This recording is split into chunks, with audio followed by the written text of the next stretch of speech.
Would you categorize yourself as a Gryffindor or a Slytherin? Excuse me?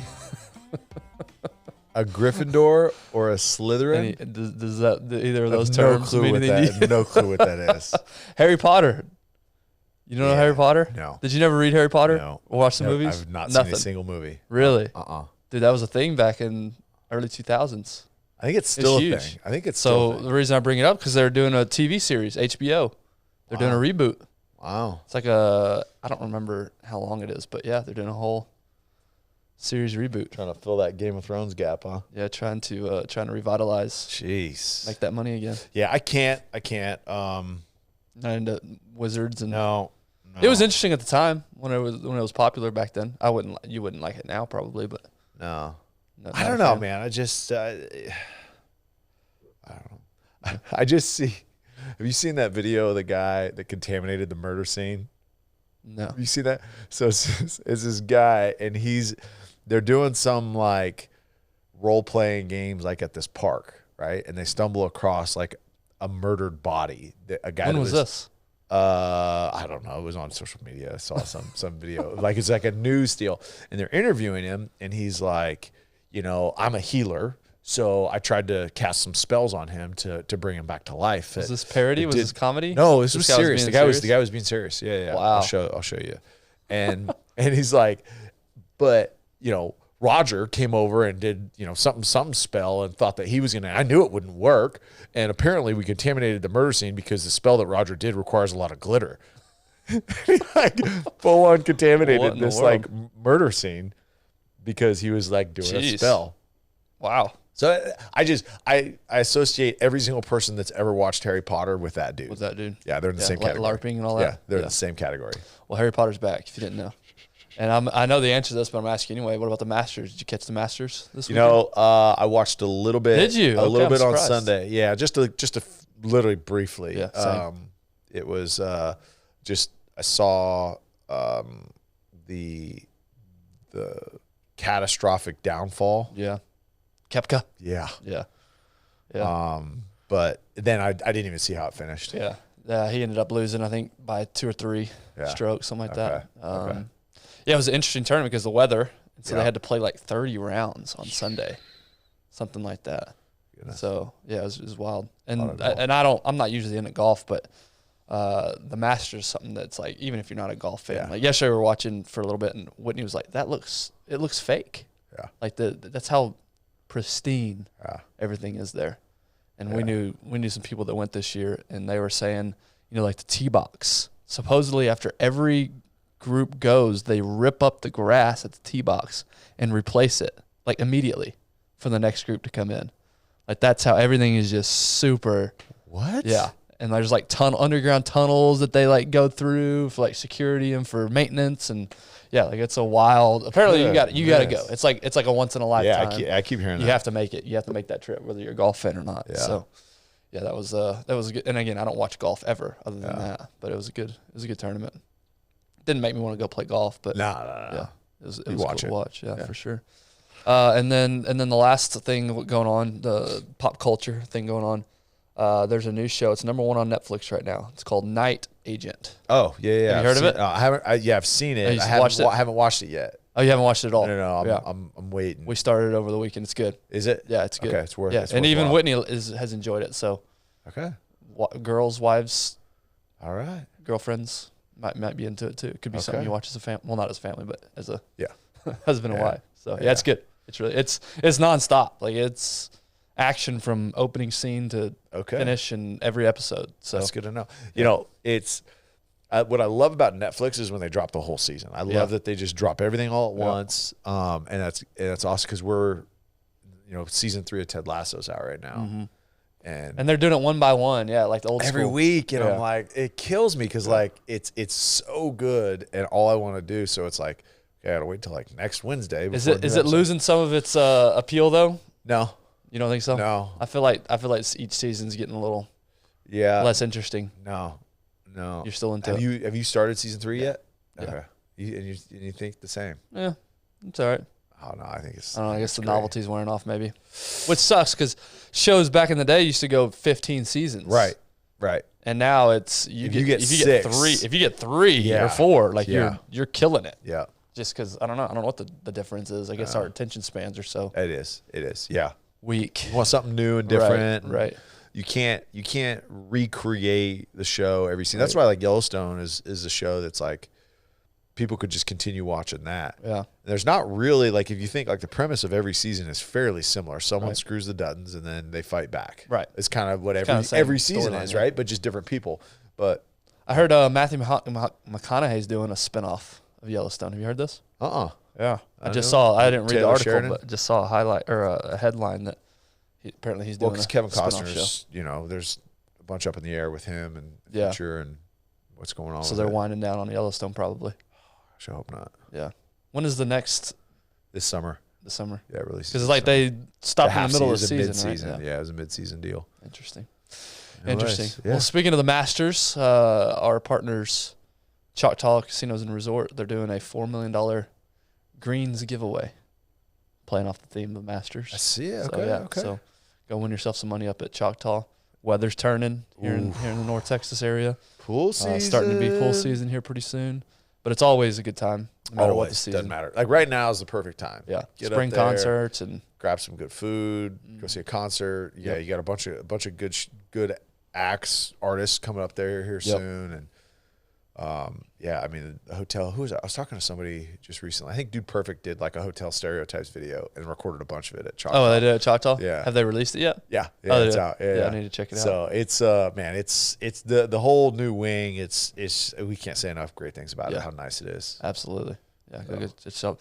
And when you're not at Choctaw, make sure you're sleeping on a Sleep Number 360 smart bed, which is coming in clutch for your boy right now. Yeah. The few hours of sleep I do get a night have been really quality, thankfully, thanks to my Sleep Number bed. And again, my wife can sit there and do her thing sitting up while I'm sitting there laying down, and it's just the best. It's a completely different experience than the other two. Right. Baby, up all night stages. So anyway, go to sleepnumber.com. But I'll say this. So I felt like absolute garbage on Friday, Saturday. Like I powered through work on Friday, but like down for the count on Saturday, like was out. Really? And fevered all that? Just like body aches, headache. The vid? Yeah, probably. Yeah. So sorry, y'all. But it, I just felt like garbage. But Friday night sleep, like the ability just to move up, right? Because I couldn't breathe, and then but also I couldn't lay flat because I couldn't breathe, so I had to elevate. But man, honestly, and I also wear a Whoop strap, so I'm double checking. Yeah. My recovery scores with what Sleep Number provides through the app. And it's funny because I actually the night that I started feeling bad, sleep was terrible. I was just sick, obviously. And then the 2 nights got better and better and immediately could see the results. Yeah. That day, right? Once I saw it, I was like, okay, I actually feel that too. So the accuracy with the bed and what it does, but also getting me in position where I need to be comfortable, just because I had such body aches. I have a 0G position where your legs are raised and your back is raised. So took all the pressure off my back. Then I was just hurting, and man, it was a game changer. That's awesome. Yeah. Let's go check them out. Yep. On to today's topic. We're going to do a 2-for-1 special today. 2 topics in one. What is what that means? 2 topics, 1 show? 2 topics, 1 show. Gosh. So I don't know if we've verbalized this before, but it's for sure been a thought. When I think about this podcast, I think about my boys, and I think about what are lessons I would want to teach them. Not only do I want them to learn more about their dad if they were to stumble upon this one day and listen to it, but also just life lessons and discussions and listening and hearing people's stories and conversations, different topics. So that's what I think about whenever I think about this podcast. And 2 things that come to mind, especially lately, it's almost like you tell your kids, whatever society and culture tells you to do the opposite, and you'll be on the right track. Yeah. That's basically, if you want to boil down advice to your kids, it's basically do the opposite of what society tells you. Yeah. And 2 of those things, I think one, which we'll talk about first, my parents did an awesome job with this skill, this principle, if you will. The second one, I'm 35 now. I'm still struggling with. I'm still learning, and I don't remember it being talked about a lot. But the first one's humility. Yeah. And just the importance of humility. And it's something I see lacking quite a bit, you know, whether it's on, you know, social media or politicians or leaders of any type out there. Yep. Humility is something that I feel like is a skill, is a attribute that is slowly fading from importance. Yeah. And I think it's such a valuable, slowly. Well, quickly. It's on a very fast decline. Right. Right. And it's something that, man, I just think about, like, if you listen to a politician speak and everything's I did this, I did that. Yeah. Look how great I am. Oh. And, or, you know, on the opposite side of that, if something goes wrong, you know, it's somebody else's fault. There's no accountability. Or we know all the answers. We have everything figured out. Yeah. Listen to us because we're the experts. There's no humility in the message. Yeah. And that's just one example. I mean, you can talk about leaders. And, and then just the whole theme of social media is look at me. Yep. Look what I'm doing. Look how great my life is. Yeah. And it's creating, and again, there's no secret, but it's creating this false sense of, well, look what they have that I don't. Yeah. And again, I think it boils down to humility and the importance of humility. Yeah. And so I'm just curious from you what your take is, especially lately, with that concept, and how you're talking to your kids about humility, and maybe what your parents taught you about humility. Well, that's important. Well, I mean, we're in the middle of this with my kids. Yeah. And really specifically my 9-year-old, because his idols, like from a, you know, professional athlete, you know, celebrity standpoint, his idols that he mimics don't replicate that. Oh, what do we got going? Sorry about that. Pull out my notes. I was like, must be that interesting. He's pulling up Instagram.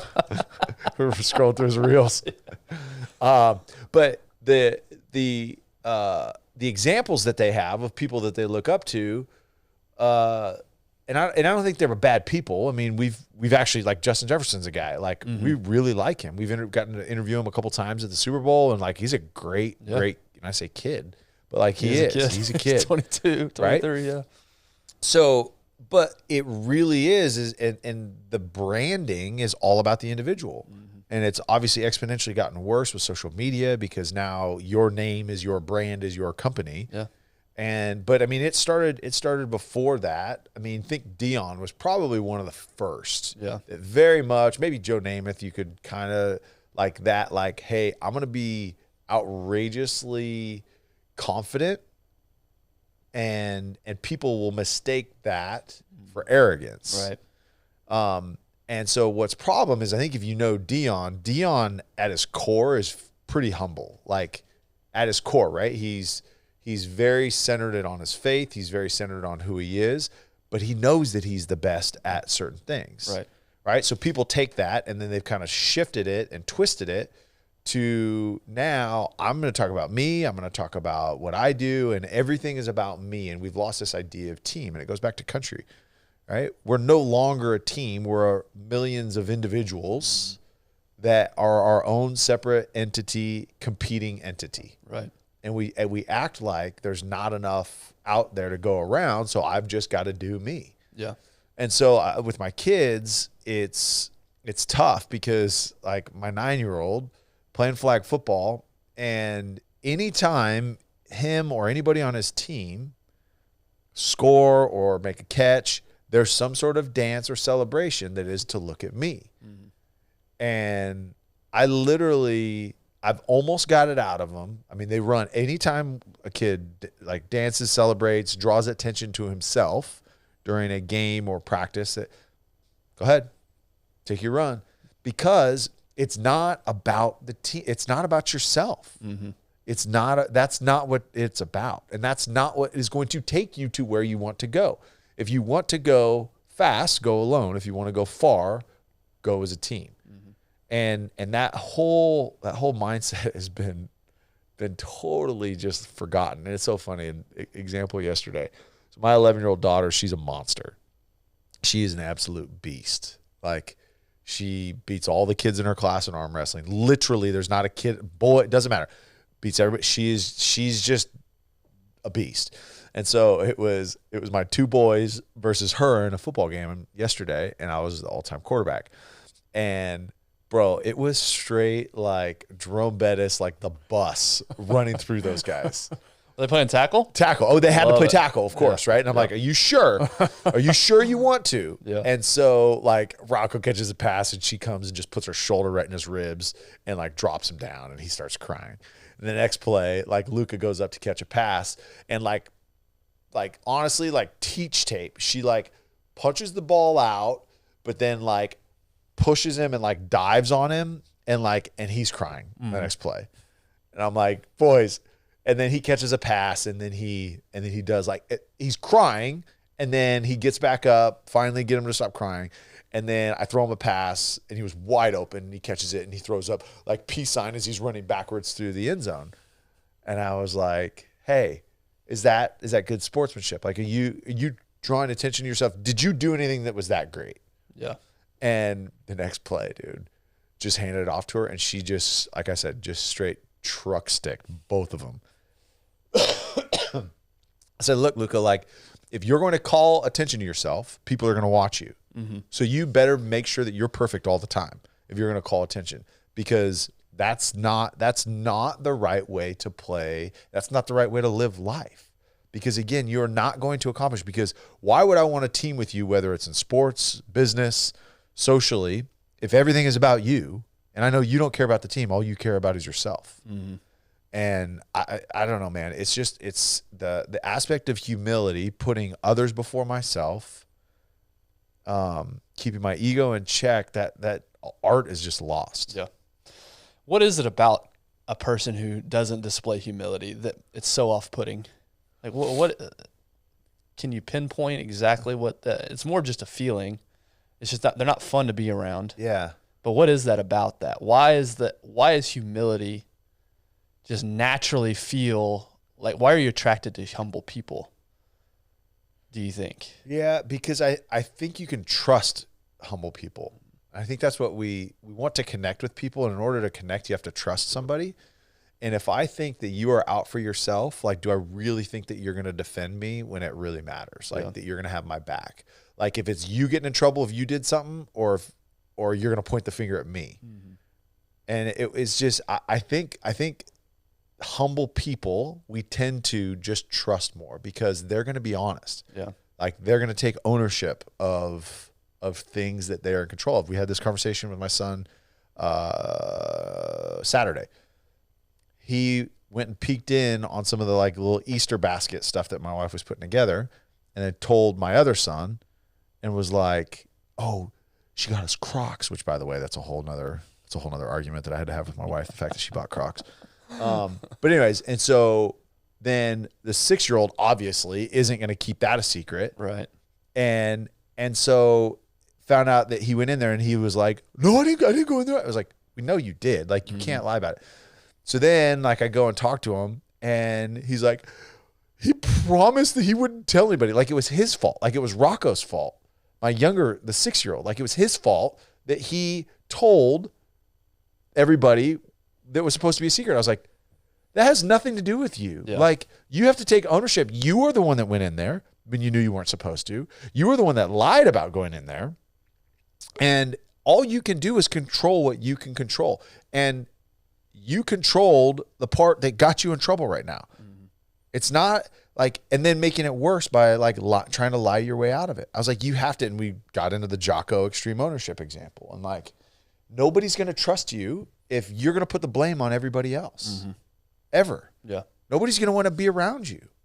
And so we almost had not this same conversation, but very similar. Like, as you get older, it's going to be really hard to have friends when you're putting the blame on everybody else. Yeah, you talk about trust, and again, I think in the last few years, and when everybody had all the answers, and this was the set line, that this is the path we're following, there was no humility in reevaluation. There was no humility in admitting fault or admitting wrong. Yeah. And hey, we screwed this up here. Yeah. We should have done this. Yeah. Imagine if a leader comes out and says that. They think it makes you weak when you speak like that. But 98% of us are going to perceive that as strength. Yeah. And we want to follow somebody like that. We don't want to follow the person that no matter what, they're sticking to their guns. They're never going to change their mind. And so I think about that about my kids. As you grow up, as you go through school, as you go through sports, as you go through work one day, you're not going to attract people if you're constantly having all the answers and never changing your mind, or never having the ability or the openness or the humility to change your mind. Right? And nobody's going to trust you because of that. And so that's what I think about, again, the last few years, and especially with social media. And that's why I think humility is so attractive, is because it's just, you can, like you said, you can trust that person. Yes, do you want to have experts? Of course you want to have experts in any given field. But I want an expert that is okay, that leaves that 10% room for, I could be wrong about this. And if you present to me a compelling argument as to why I am wrong, I'm open and willing to listen to that. To me, that's a much healthier direction to go towards, as opposed to my side believes this and we're always going to believe this no matter what you say. And so guess what? The track record of you being right is 0% chance. Because something is going to change. Something is going to pivot. Something is going to be different. So when you are like that concrete, like my way is the right way, you will eventually always be wrong. It also gives you empathy. When you humble people are empathetic, typically. Right? They try to put themselves, they humble themselves and try to find themselves in the situation of those around them. And again, that's also another attractive quality is if you understand where I'm at, and you're humble enough to try to meet me where I am, as they say. And to your point, I think humble people that are empathetic, they listen. And I'm guilty of like dominating conversations. I do it a lot, and it's something that like I'm aware of, that I try to continue to like work on and get better at. But I do think of people that you're around that like just dominate conversations. And it's because whether they're not humble or they're insecure, one of the two, is who wants to have a one-sided conversation where someone's just talking at you. Right. And the way that, to your point about empathy, is like the only way you can have empathy is if you actually listen to that person. And you're actually hearing them out, and you don't have to dominate the conversation. Right. And tell everybody how to fix it. I mean, think about how many husbands out there is when your wife is telling you about something that she's struggling with, or something she's hurt over, or something she's disappointed in. And how many of us like have an answer right away and just like, here's how you fix it. It's logical. Fix it. Well, again, being able just to, from a humble position, say, I can't fix that for you, but I'm just going to hear you. What do you say to people that think that humility is weakness? I think it's how much harder is it to admit you're wrong than to try to keep fooling everybody that you're right? It's way harder. But maybe in the context of, and again, I agree with you. I'm just playing devil's advocate here. In the context of trying to stand out, say you're trying to build up your career and you're trying to work your way, you had to do this, right? In your NFL career. Now, sport's a little bit different, because if you're good, even if you're humble, the best rise to the top. For sure.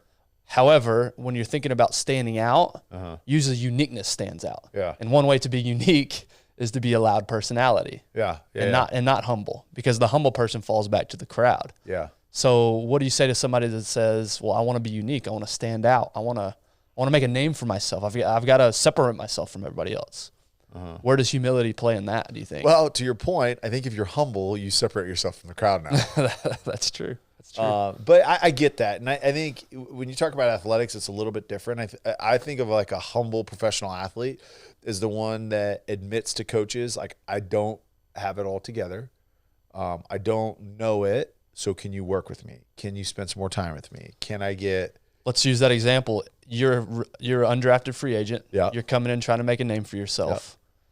Would that put you on a lower level in a coach's mind if you went humbly to him and said, I don't know everything. I'm trying to figure this out. Can you help me get better?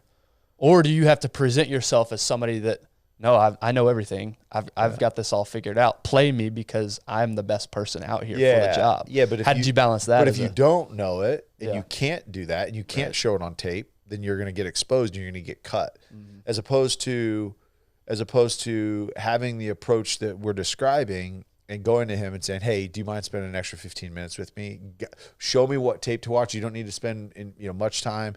Show me what to watch, how to look at it, so that then I can go spend my time working on it and getting better. Now, as a coach, are you going to be more inclined for the dude that just like acts like he's a baller and blows, a Tampa 2 coverage or, cover 4 or can't cover anybody man-to-man because he hasn't studied his guy, but acts like he's a big baller and he's loud personality out there? Or the dude that's just putting in work, admits that, hey, I need a lot of work and I need to keep going, Are you going to root for that guy to succeed or the loud, obnoxious guy that's not putting in the work?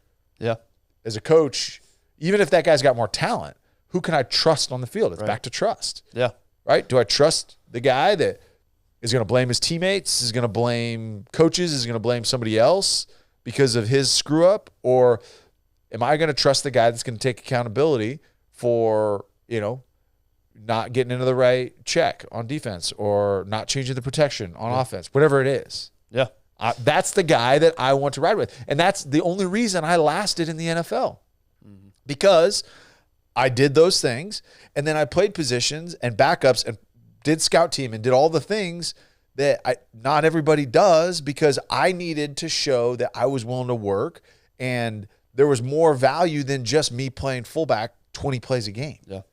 Yeah, take that example and apply it to business. And again, I'm thinking about young people here trying to stand out in their company. Humility drives you to work harder. Bro. If you don't think that you have the ability to take care of the job, you're more than likely going to start doing the extra things it takes to do the job. Yeah. As opposed to I think of imposter syndrome when I think of that. Right? You think I'm not good enough to do this. So that humility drives you to extra work. Yeah. Whereas the person who thinks they've got it all figured out, they have all the answers. I'm some big shot from Harvard coming in here with a 4.0 GPA. I've got all the answers. I don't need to work. Yeah. I'll take the humble guy who, maybe didn't go to Harvard, but has fire in his belly and is willing to put in the extra time to get to where he needs to go. Is willing that humility is going to drive him a lot further. 100%. And willing to do the things that he doesn't have to do based on his position.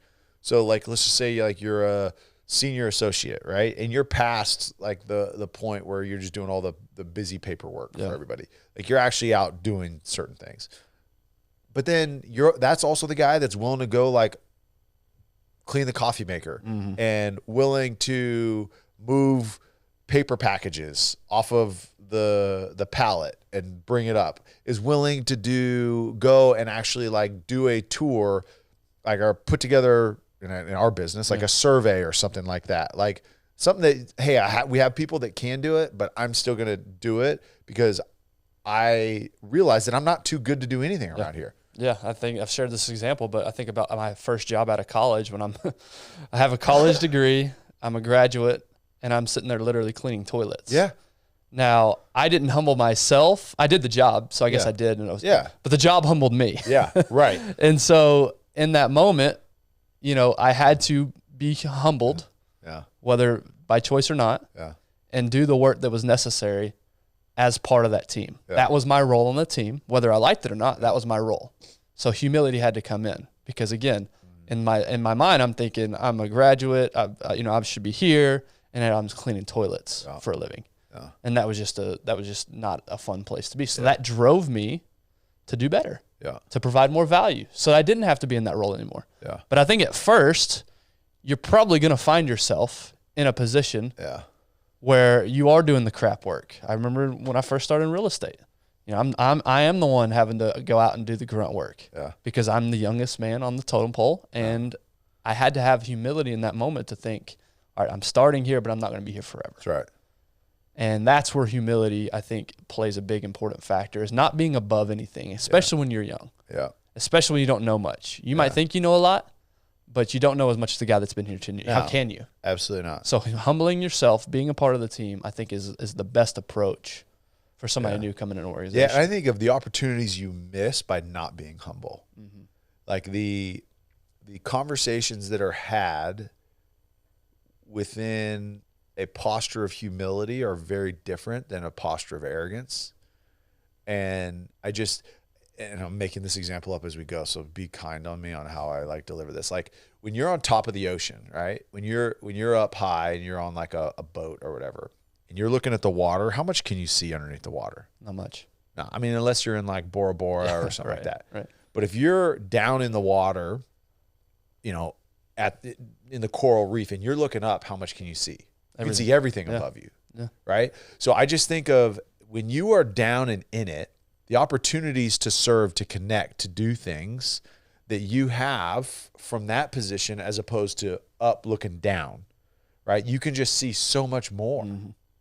And I think that people downplay or don't fully understand that, like, listen, like if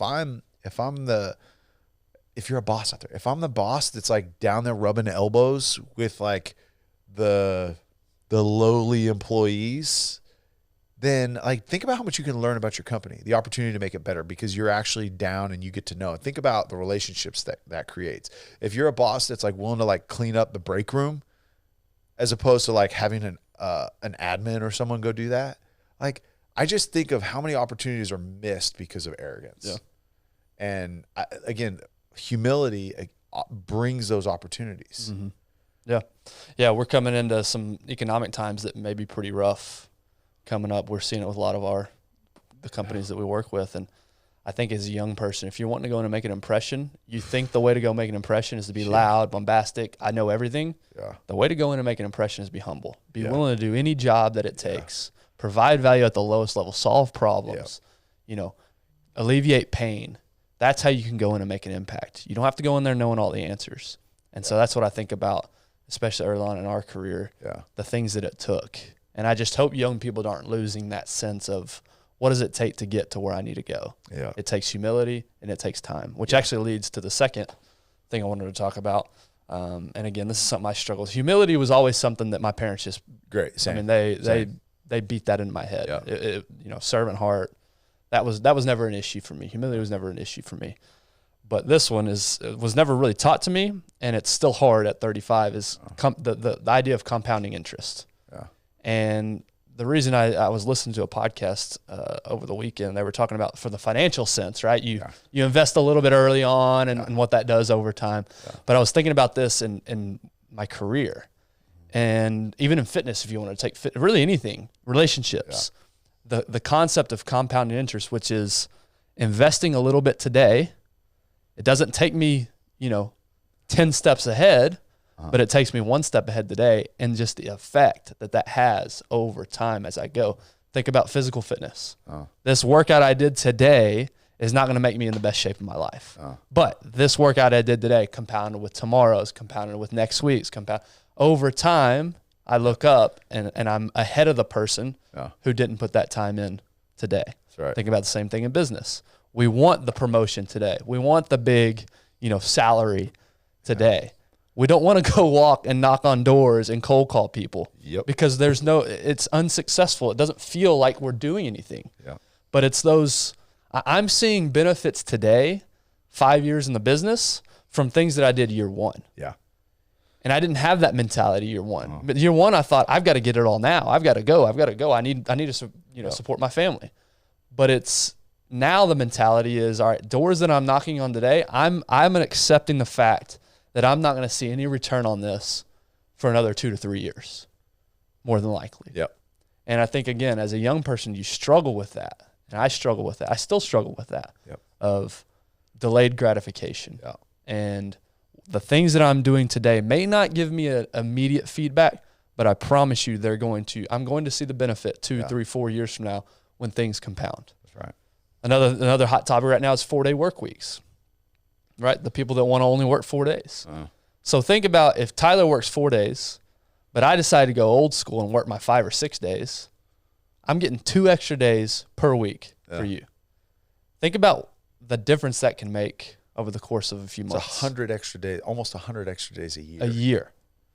Think about the difference that's going to make 10 years from now. It's a third of a year. Where am I going to be 10 years from now if I work 5 or 6 days a week and you work 4 days a week, right? Mm-hmm. And so, it's this concept that I think that it's hard to grasp as a young person. Yeah, it is. Because I want everything now. I want the blessings. I want everything to be bestowed upon me today. I don't want to wait for it. That's right. It's so true. We went through an exercise in high school, and you may have done this too in our economics class. And we did like a practice scenario of like a Roth IRA. If you put in $100 a month, yes, starting at 17 or whatever that day was, and you project it out at your standard interest rate, whatever the return is, like 3% or something like that. And if you were to put $100 a month, how long would it take you to get to $1 million?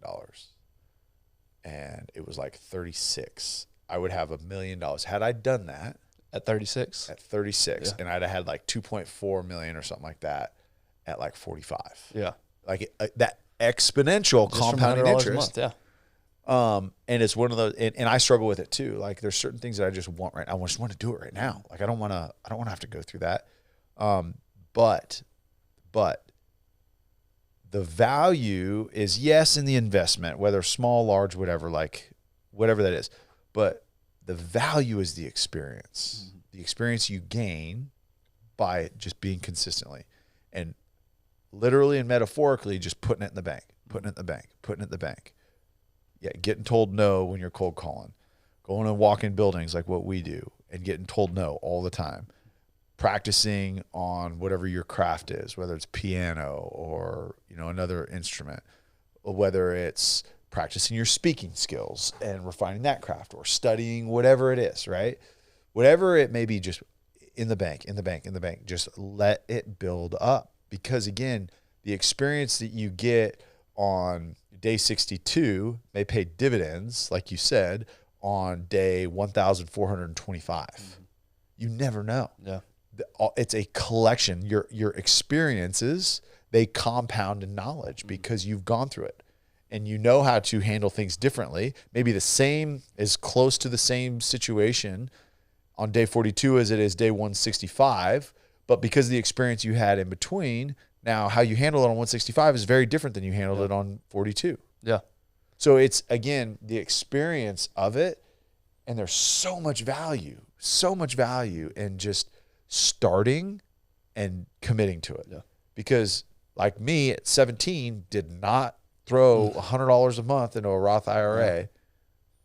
And now I'm like, that would have been really nice to have right now. Yeah. I could have transferred it over to a real estate investment and done something with it. Yeah. I mean, think about all the young kids that are quitting their jobs right now. We just went over this a couple weeks ago. Ooh. And obviously there's different reasons and things like that. But I think the behind the scenes difference or reason is because results aren't happening as quick as I want them. Right. I want my promotion now. I want my benefits now. Yeah. And if you're willing to forego short-term reward, it's going to pay off long-term. Think about like this big jump over to like social media revenue, your branding and all that stuff. And like some people have made a lot of money really fast. Yeah. But from a sustainability standpoint, the U.S. government is talking about making TikTok illegal. Yeah. What happens when that goes away? How much revenue do you think that takes away from people? Right. Okay, so what are you going to do now? What skill, like true skill, do you have that can transition to something else other than making like clever videos? Yeah. What are you going to do? You're not investing into your future. And again, investing in your future takes time, takes commitment, and it takes consistency. Well, that's why the lottery is so popular. Yeah. Everybody wants that big bang, right? Yeah. But if you can grasp the concept of compounding interest, like I wish I would have at 17, that I struggled with my whole life, I still have a hard time with it. Yeah. But it's decisions you make today. You may not see a payoff for another 5 years, but you're going to be glad in 5 years when you do. Yeah. And if you keep hopping from job to job because it's not satisfying your needs today, you're never going to get anywhere. You're going to continue taking steps back while you're thinking you're taking steps forward. Yeah. So sticking with something and the value of sticking with something, if for nothing else, looking up in 10 years and being exactly where you dreamed you would want to be. Yeah. But again, it's hard short term because of that pain of, well, nothing's happening for me today. This isn't paying off. Why am I even doing this? No. Not seeing that. And so Atomic Habits, that book we went through last year, talks about short-term reward. If you need, if that's a hard concept for you to grab, at least, one thing you can do is make short-term rewards. Yeah. Little step-by-step rewards that keep you going enough. Because that dopamine, that hit of, I need to see success to keep me interested, you're going to have to play games with yourself to keep yourself interested long term.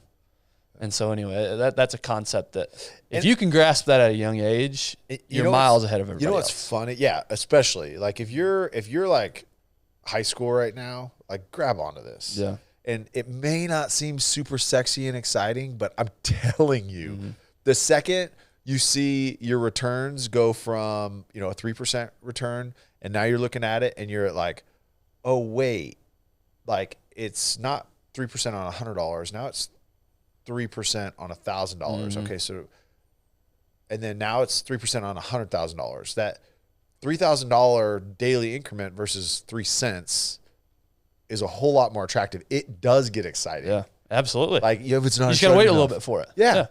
You've just got to put the work in between. Yeah. But like there's nothing more fun than seeing the experience, the hard work start to pay off. Like you and I in our careers, we started about the same time in real estate. And like now, same deals, like relationships and things that I did, favors that I did for people 5 years ago, 6 years ago, are starting to accumulate and pay off now. Yeah. And it's fun. It's fun to see that. Absolutely. So that's what I think about when I think about my kids is hopefully that's a concept that I can drill in, I can get them to realize and recognize. Funny, you talked about fitness, and it's like literally, it's like we talked before the show, which we never do. He surprises me on air. So if I sound unprepared, it's because I am. Gia really is really into CrossFit, like really wants to do it really, really bad. And today was front squats, and all she talks about is like, oh yeah, I can squat more than mom. And it's like, hold on. You're 11.